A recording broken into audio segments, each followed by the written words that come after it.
اوله شپه مې په تراویحو کې رضوانان ته وویله ما لمازګر مه ځغلئ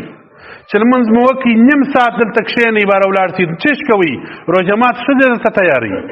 که ته هغه درته کوي چې کور ته ورځې جوړ دسترخوان ته ورځې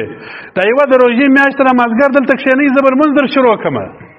د سره به یې در شروع کړم در دا پایه پورې دغه لمونځ اهم عبادت دی د ورځې 15 واره یې کوئ خو ګوره که دې زده نه و کوئ دې ثواب یې نشته نو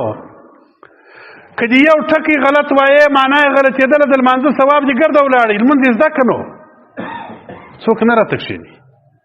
بس د څو سپین ږیري هغه هم د یو کلي سره راغلي بله دا که کښېنستل دا نور خلک ځغلي رضوانان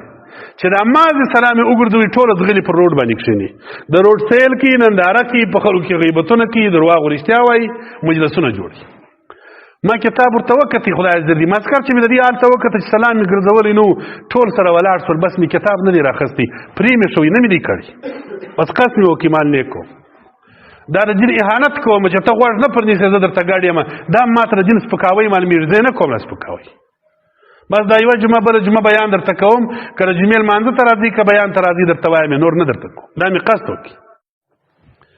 خلاصه مقصد مې دا دی روژه دې هر وخت روژه ده ځوانه فضیلت ثواب ستا دپاره هغه وخت دی په روژه کې چې لمونځ په جماعت وکړه ستا دپاره ثواب هغه وخت په روژه کې دی چې د نفلي عباداتو اهتمام وساته تراویح وکړه تلاوت د قرآن پاک وکړه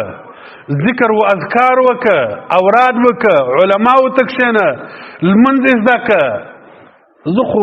زما زړه تنګ سوی زړه مې راته تنګ سي پرون مې هم درته وویله قرآن پاک الله تعالی نبي کریم صلی الله علیه وسلم ته مکرر ورنه وایي چې خلکو ته دعوت کوه زړه مه تنګوه هدایت والا رب الایزال دی چې چاته یې کوي که چاته یې نه ما په روژ کال وړم کال دا نور کلونه دلته مازدګر یو بیان کوي اوس سږ کال مې پرېښوي اوله ورځ چې روژه راغله کتاب یې ښه ورته وکتې اراده مې وله خلکو ته مې وویله ما لمونځ در شروع کوم اوله شپه مې په تراویحو کې رضوانان ته وویله ما لمازدګر مه ځغلئ چې لمونځ مو وکړي نیم ساعت دلته کښېنئ باره ولاړ شئ چش کوئ روژه مات ښځې درته تیاروي که ته هغه درته کوي چې کور ته ورځې جوړ دسترخوان ته ورځې دا یوه د روژې میاشت ته مازدګر دلته کښېنئ زه به لمونځ در شروع کړمه د سره به یې در شروع کړم در دا پایه پورې دغه لمونځ اهم عبادت دی د ورځې 15 واره یې کوئ خو ګوره که دې زده نه و کوئ دې ثواب یې نشته نو که دې یو ټکی غلط وایې معنا یې غلطېدله د لمانځه ثواب دې ګرده ولاړئ لمونځ یې زده که نو څوک نه راته کښېني بس د څو سپین ږیري هغه هم د یو کلي سره راغلي بله دا که کښېنستل دا نور خلک ځغلي رضوانان چې دا مازې سلام یې وګرځوي ټوله ځغلي پر روډ باندې کښېني د روډ سیل کوي ننداره کوي په خلکو کې غیبتونه کوي درواغ و رښتیا وایي مجلسونه جوړي ما کتاب ورته وکتې خدای عز وجل ماسکر چې مې د دې هلته وکته چې سلام مې ګرځولی نو ټول سره ولاړ شول بس مې کتاب نه دی راخستی پرې مې شوی نه مې دی کړی بس قصد مې وکړي مال نیک کوم دا د دین اهانت کوم چې ته غوږ نه پرنیسې زه درته ګاډ یم دا ما ته د دین سپکاوی مال میرزی نه کوم سپکاوی بس دا یوه جمعه بله جمعه بیان درته کوم که د جمعې لمانځه ته راځي که بیان ته راځي درته وایم نور نه درته کوم دا مې قصد وکړي ولې خلک د دین سره ناچوقه شول یپله هلسې اخره زمانه ده د دین ناشوقي ډېره ده د دین سره تعلق د مسلمانانو کم سو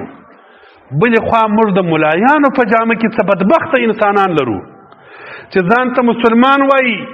ځان ته قرآن مخ ته یږدي ترجمه د قرآن درته کوي ځان ته ملا وایي د دین غمخوار وایي خو په حقیقت کې نه ملا دی نه په حقیقت کې د قرآن متابع دی زما فکر خدا دی چې په حقیقت کې مسلمان لا هم نه دی خلک د عبادت څه منع کوي تاسو یو سړی نن سبا پر میډیا ډېر ګوري پر دې فیسبوکانو باندې ډېر زیات چلیږي او هغه خلک چې د هغه څه په زړه کې د ملایانو څه نفرت دی د هغه څه په زړه کې د دین څه نفرت لري دا دین ته په سپک نظر ګوري هغه خلک ودم ډېر ورکوي پر فیسبوکانو یې هم ډېر نشري او هغه سړی څه کار کوي د هغه 24 ساعته په ورځ کې او 12 میاشتې په کال کې دا کاروبار روان دی چې خلک پر دین باندې بدګمانه کړي هغه مولا څه نومیږي د مفتي منیر شاکر په نامه تاسو یې وینئ پر دې میډیا په کول